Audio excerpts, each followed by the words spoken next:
충격적인 부동산 공약이 나왔습니다. 저는 어젯밤에 이걸 보고 진짜 깜짝 놀랐습니다. 정세균 더불어민주당 대권주자가 부동산 공약을 발표하면서 초등학교 위에 아파트를 짓겠다고 밝혔습니다. 또 최근엔 이낙연 대권주자 역시 서울공항을 이전해서 이 아파트를 짓겠다는 공약을 발표를 했는데, 오늘은 이 현 정권 2명의 국무총리들이 현재 이 대권 무대에서 어쩌다 아파트 몽상가가 됐는지 한번 알아보겠습니다.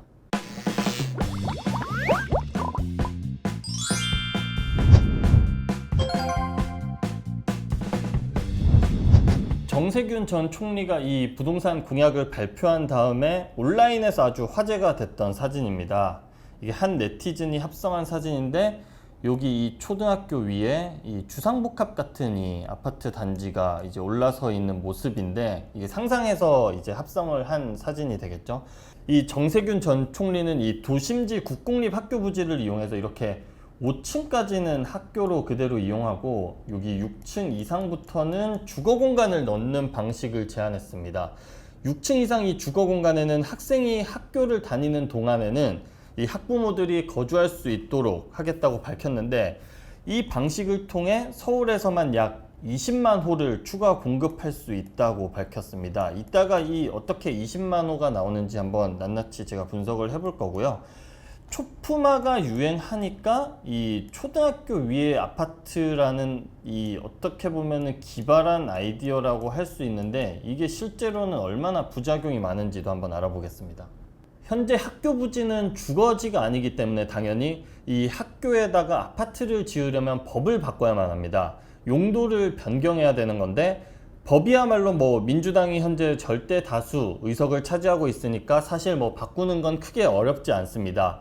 내년 대선이 끝나고 2년 뒤에서야 또 국회의원 선거가 있기 때문에 이 정당별 의석수도 그때까지는 달라지지가 않기 때문에 이 법을 바꾸는 것도 민주당 단독으로 역시 강행 처리가 가능하다는 이야기인데, 그런데 문제는 그렇게까지 하면서 대체 왜 굳이 학교 위에다 아파트를 지어야 하냐는 거죠. 의문이 생기지가 않을 수가 없는데, 정세균 전 총리가 이 부동산 공약을 발표한 후에도 이 여론은 아주 부정적인 반응이 대다수였습니다.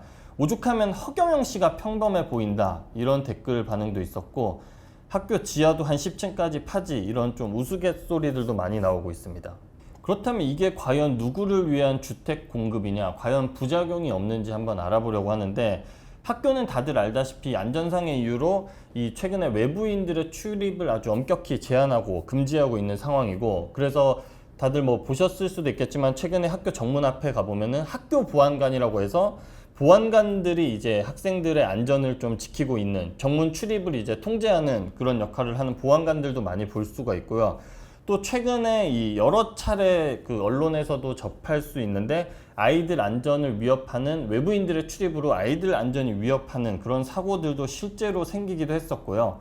그렇다면 아까 뭐 이 상상도를 좀 기반으로 해서 이야기를 해보면은, 이렇게 학교 위에 아파트를 지어졌다 생각하고 입주민들의 입장이 돼서 생각해보면은, 이렇게 밖에 운동장에서 현재 아이들이 뭐 체육 시간이나 이럴 때 떠드는 소리가 상당히 많이 들릴 텐데, 이러한 소음들이 바로 위층 건물로 이제 다 올라온다는 거죠.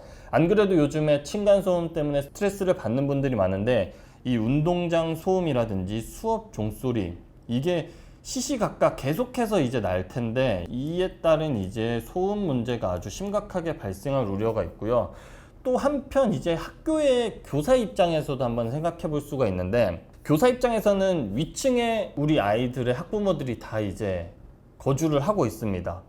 이런 상황에서 과연 이 학교에서 수업을 제대로 좀 할 수 있을지, 이런 것도 의문이 들고, 아마 부담이 상당히 많이 가기 때문에 이렇게 조성이 되는 학교에 대한 선호도가 상당히 떨어질 수밖에 없다, 그런 좀 이제 문제점도 나타날 수도 있고, 더 큰 문제는 이 학교 주변에 이제 차량 통행에 관한 문제인데, 이렇게 아파트가 지어지다 보면은 주차 대수가 아마 엄청나게 많이 필요할 것이고, 그만큼 이제 차량 통행도 많을 텐데, 학교 주변에 최근에는 차 없는 통행로를 만들려고 아주 노력을 하고 있는데, 이 학생들의 하굣길에 안전사고 위험이 높다 보니까 아예 차를 없게 만드는 게 트렌드인데 이 수십 대 수백 대 차량이 매일 지나다닌다고 생각하면은 이 아이들의 교통 안전은 과연 어떻게 또 담보할 수 있을까요?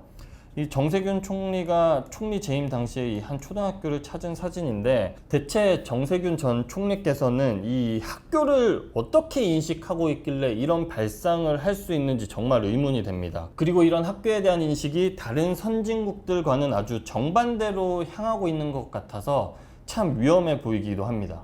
정세균 전 총리가 이 학교 위 아파트 20만 가구를 공급하겠다 했는데 이 수치가 과연 어떻게 나왔는지 제가 직접 한번 산출해서 계산을 해봤습니다.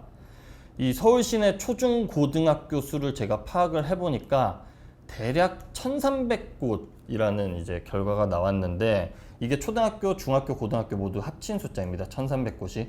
근데 이 10곳 중에 만약 한 곳에서 이렇게 학교 위 아파트를 지었다. 그럼 이제 10%에서 이 사업이 진행이 된 건데, 10%를 기준으로 했을 경우에 이 아파트는 1,500가구가 지어져야 20만 가구를 공급할 수 있다라는 이 숫자 계산이 나왔고요. 10곳 중에서 만약 3곳을 참여한 이 한 30% 정도가 이 사업을 추진한다. 그러면은 이 초등학교 위의 아파트는 500가구 단지 정도가 될 테이고, 만약에 학교 1,300곳 가운데 절반가량의 학교 위 아파트를 지어도 300가구 규모의 건물이 우후죽순으로 생겨나게 됩니다. 결국에 공약이 실행된다고 해도 이 20만 가구라는 숫자는 정말 택도 없다라는 결론을 내릴 수가 있습니다. 정세균 전 국무총리는 주택 공급 폭탄 280만 호 공약을 내놨습니다. 그러면서 이 주택 가격을 2017년 수준으로, 4년 전, 5년 전이 되겠죠. 2017년 수준으로 되돌리겠다고 밝혔는데, 2017년이면 사실 다들 아시다시피 문재인 정권이 집권을 시작한 시점입니다. 그래서 이 가격이 급등하기 전인 그런 시점이라고 볼 수 있는데, 이 2017년으로 되돌아가겠다 이렇게 밝힌 의도를 보면은 결국 가격이 급등하기 전인 2017년이 결국 현재 전국 아파트의 가격이 가장 적정한 수준이 아니냐, 이런 거를 스스로 인정해버린 꼴이 돼버렸습니다. 결국에는 현재 아파트 가격은 비정상적이니 2017년 수준으로 되돌리겠다는 거죠. 정세균 총리 이전 총리였던 이낙연 민주당 대권주자도 딱 일주일 전에 부동산 공약을 내놨습니다. 바로 이 성남에 있는 서울공항 부지에 스마트 신도시 계획을 이제 발표했는데, 서울공항 같은 경우에는 이 이전을 함으로써 이 해당 부지에 3만 가구를 공급하겠다. 3만 가구라고 하면 대략 인구 10만 명 정도로 추산을 할 수 있으니까 인구 10만 명 수준의 스마트 신도시를 만들겠다는 건데, 이 계획 역시 이번 정부가 잘한다고 본인들이 자부하는 신도시입니다. 신도시, 스마트 신도시라는 이름을 붙였고요. 서울공항의 기능을 김포공항으로 이전을 하겠다는 건데, 재원 마련은 어떡합니까? 그리고 이 공항 이전 같은 경우에는 최소 10년 이상 걸리는 장기 계획입니다. 그래서 안보적인 측면 또한 간과할 수 없기 때문에 현실성이 아주 떨어진다라는 지적이 많습니다. 대통령 전용기, 이 사진에서 보듯이 대통령 전용기나 뭐 국빈 이용기 등의 기능이 김포공항으로 결국 가야 하는 건데, 보안 확보 방안도 새롭게 수립할 필요가 있고, 또 가장 중요한 거는 이 국방부뿐만 아니라 미군에서도 이 서울공항에 대해 이전에 대해서 동의할지 의문이라는 거죠. 충청도에 가면 세종 국회 이전, 세종 국회를 세종으로 이전하겠다. 그리고 부산에 가면 늘상 나오는 얘기가 가덕도 신공항 만들겠다. 그리고 이제는 경기도 남부권에서 서울공항을 이전을 하겠다. 선거철만 되면 나오는 선거철 단골 메뉴 공약이라고 볼 수 있겠습니다. 그런데 결국에는 이게 현실로 이루어지진 않고 투기 수요만 초래한 결과들을 불러온 적이 상당히 많았다라는 거죠. 지난해 세종시 집값이 크게 뛴 것도 마찬가지 현상일 것입니다. 지난해 8.4 공급 대책을 정부에서 야심차게 발표를 했는데, 지금 현재 1년이 딱 지났습니다. 다들 아시다시피 결과가 어떻게 됐습니까? 태릉 골프장 부지, 뭐 과천 이제 유휴 부지의 공급 계획 어떻게 됐는지 다들 아실 겁니다.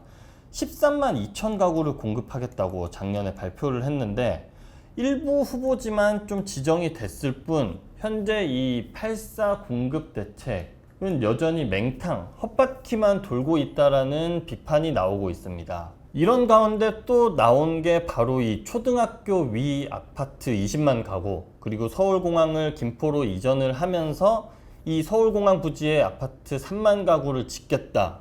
이런 야심찬, 나름 야심찬 부동산 공약들이 또 한 번 이제 언급이 되고 있는데, 이번 정권의 대한민국 국무총리였던 분들께서 잇따라 이 내놓은 공약들, 여러분들은 과연 실효성이 있다고 보십니까? 현재 이 대권 무대에서 갑자기 아파트에 꽂힌 이 전직 2명의 국무총리가 마치 아파트 몽상 대결을 펼치고 있는 것 같습니다.